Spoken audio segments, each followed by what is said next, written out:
Haji Ngoda, nashukuru kwanza kuwa na wewe kwenye hii session. Nashukuru pia kaka zangu Mzinga pamoja na bana, mimi nimezoea kuita CEO. Hii nafasi ya makamu mwenyekiti bado mgeni. Tutaniwia radhi. Kwa kweli tujivunie kama Watanzania kuwa na taasisi mpya ambayo inaitwa ACA na kuwa na kiongozi anayetokea kwenye taifa letu. ACA ni African Club Association, ni taasisi mpya iliyoanzishwa mwaka 1.5 uliopita, na dhamira yake ilikuwa ni kubwa kuhakikisha kwamba tunavileta vilabu vyote pamoja, vinaweza kushirikiana na weza kutatua changamoto zake, na mwisho wa siku kuweza kustabilize mpira wetu wa Afrika. Kwa kweli kwa sasa tuna changamoto nyingi za vilabu vinaweza kushindwa kujisimamia kiuchumi, vilabu vinashindwa kuwa na umoja kusaidiana, vilabu vinashindwa kuwa na sauti moja. Kwa hili wazo la kuleta ACA ambalo lilifanywa na president wa football wa Afrika kwa maana ya Dr. Motsepe, ilikuwa ni dhamira kuvileta vilabu pamoja. Lakini sio tu vikae pamoja, na pia kuwa na sauti kwenye chombo kikuu cha maamuzi ya mpira barani Afrika ambapo ni Excom ya CAF. Kwa hiyo kuwa na mwenyekiti wa ACA kama taasisi kunaongeza thamani nyingine kwenye maamuzi ya taasisi kubwa ambayo inaamua mpira wa Afrika ambayo ni CAF, na nimepata nafasi ya kushiriki kuwa mjumbe wa kamati ya utendaji na nimeshiriki kwenye vikao kadhaa. Faida ambayo tunaipata kwanza ni sisi kama vilabu kukaa pamoja na kujua changamoto zetu. Wenzetu wa Ulaya, na juzi nilikuwa nimealikwa kwenye mkutano mkuu wa European Club Association ambao kwa sasa wameibadilisha kwa European Football Clubs. Ni taasisi ambayo imeanza miaka 18 iliyopita. Na taasisi hii ilianza kama vilabu vichache wanavita G14, vilabu 14 viliungana vikatengeneza umoja wao, vikaanza kusukuma agenda zao, na niwaambie wamefanikiwa sana. Kuna transformation kubwa sana ya mpira imefanyika Europe, na sasa hivi nakuja mpaka kwetu kwa maana ya Afrika na duniani kwa sababu ya umoja huu wa vilabu. Leo hii vilabu vinaanza kulipwa, TD atakuwa shahidi. Vilabu vinaanza kulipwa kwa wachezaji ambao wanacheza kwenye national teams katika mashindano ya FIFA. Vilabu vitaanza kulipwa. Na msukumo huu umetokana na umoja wa vilabu. Kwa nini? In actual sense, sisi ndio taasisi kubwa ya kimpira duniani.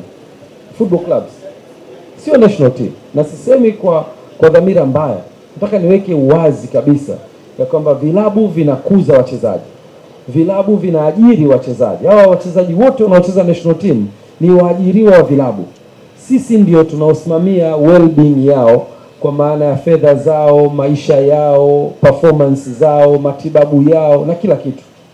Na sisi kama vilabu tukiwa ni stakeholder namba moja, mwajiriwa wetu anapoondoka akaenda kuitumikia timu yake ya taifa, mshahara analipwa na nani? Bado anaendelea kulipwa na club. Akipata majeraha, TB na technical staff yako ya national team wanatuambia kwamba bwana mchezaji huyu anapata injury, tunamreplace na mchezaji mwingine ndani ya madakika. Lakini yule mchezaji akiwa replace anarudi wapi? Anarudi kwenye club. Nani anamhudumia akiwa anarudi kwenye club akiwa na injury? Club. Kwa hiyo ukitazama the biggest stakeholder wa mpira anapaswa kuwa club. Na huyu mwajiri wake anapoondoka kwenda kuhudumia taasisi nyingine, yeye kama club anapata kitu gani? Nitakupa mfano mdogo. Ligi yetu mwaka jana, mechi yetu ya mwisho tumecheza tarehe 28 mwezi wa 6. Tarehe 7 mwezi wa 7 national team imeitwa, wamekwenda Zanzibar kufanya mazoezi kwa ajili ya kujiandaa na CHAN. Baada ya kutoka hapo wamekwenda Egypt kufanya pre-season mwezi mzima wa mwezi wa 7. Huyo mwajiri wetu hajakanyaga ofisini.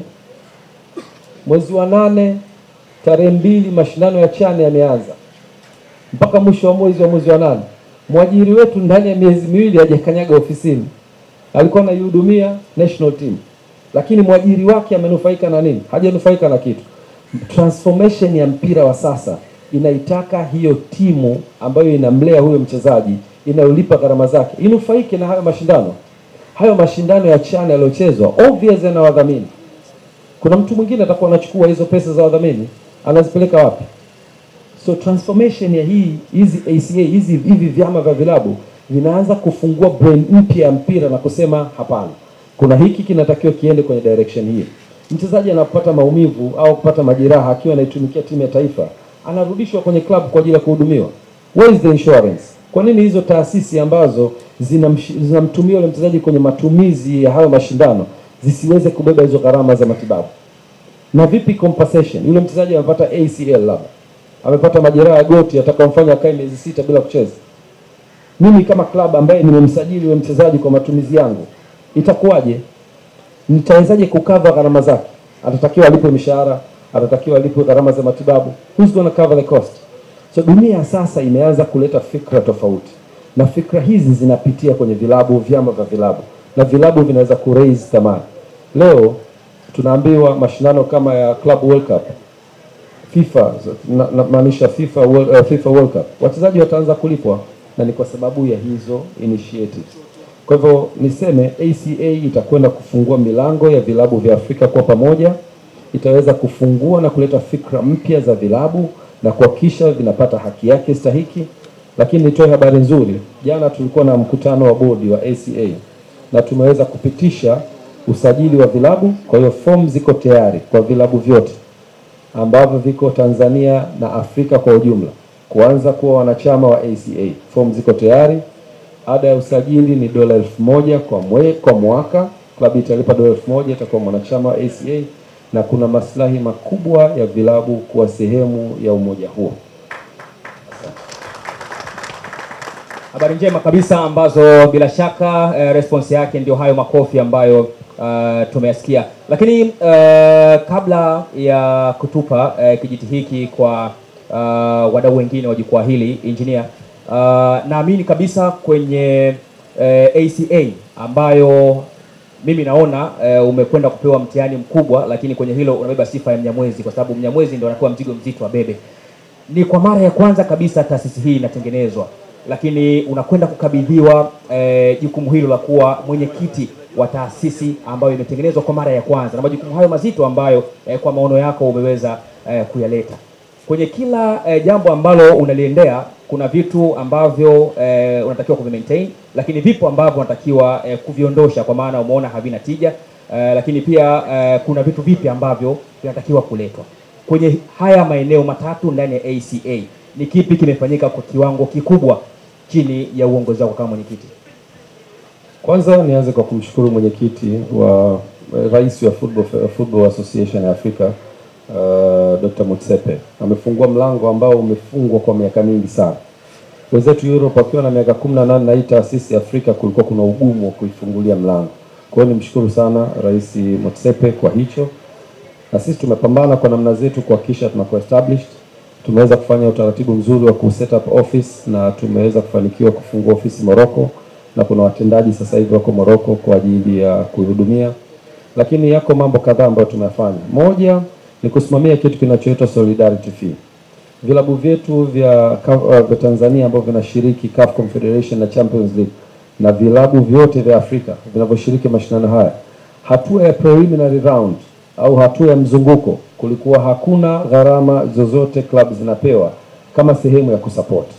Tumesimamia solidarity fee. Mwaka jana ilikuwa $50,000, mwaka huu ni $100,000, na vilabu vyote vinavyoshiriki mashindano hayo mwaka huu vimeshalipwa na malipo yamepitia ACA. Hivi tunavyozungumza ACA ndio imeratibu malipo ya vilabu hivyo. Pesa zinatoka CAF lakini zinaratibiwa na ACA na vilabu vimeweza kufanikiwa kupata, which is the biggest milestone.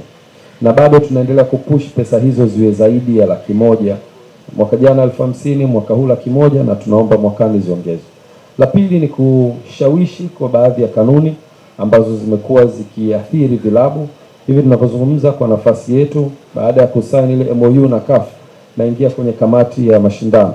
Kwa hiyo tuna nafasi ya kushauri na kutoa maangalizo kwenye mashindano ambayo taasisi zetu au vilabu vyetu vinashiriki in the continental level. Na kikubwa kingine ambacho tunaweza tukazungumza ni kwamba kuna zone sasa hivi. Miaka ya nyuma unaweza kupangiwa, nakumbuka amesema hapa Mbuduka, Young Africans ilicheza na Rivers kutoka Nigeria kwenye hatua ya mzunguko wa kwanza. Sasa hivi kanuni zimebadilika kidogo, na bahati nzuri Ngoda ulikuwepo kwenye ile draw pale, ulihost vizuri sana. We were so proud of you siku ile. Asante sana. Mashindano yamepangwa katika hizi preliminary round kwenye zone Sekafa, Kosafa, lakini kuna another criteria which is geographical point. Unaweza kuwa Sekafa lakini umekaribiana na Kosafa ukacheza mechi hizo. Dhamira ni kuhakikisha tunapunguza gharama katika kuvituma vilabu kushiriki hatua za kwanza za preliminary, lakini la pili kuhakikisha kila zone inapata wakilishi kwenye quarter finals. Ukuta zamani vilabu vikubwa vinapangiwa na hizi timu ndogo ndogo zote kwenye preliminary round, ukienda group stage haumpati mtu kwenye zone yenu ya Sekafa. Sasa hivi hilo jambo halitakuwepo. Kuna marahisisho kama hayo na mengineyo, ni kwamba sasa vilabu vitakuwa na identity, tutaanza kuvitambua vizuri. Kwa hiyo yako maeneo ambayo tumeanza kuimprove, lakini challenge ni kubwa kwa sababu taasisi yenyewe ndio imezaliwa mikononi mwetu. Kwa hiyo tunaiendesha katika njia ambayo ni salama zaidi, na nihakikishe ya kwamba nikiri ya kwamba kumekuwa kuna changamoto tumeshaziweka sawa, na nikwambie future ya mpira ipo kwenye ACA. Future ya mpira iko kwenye ACA. Asante.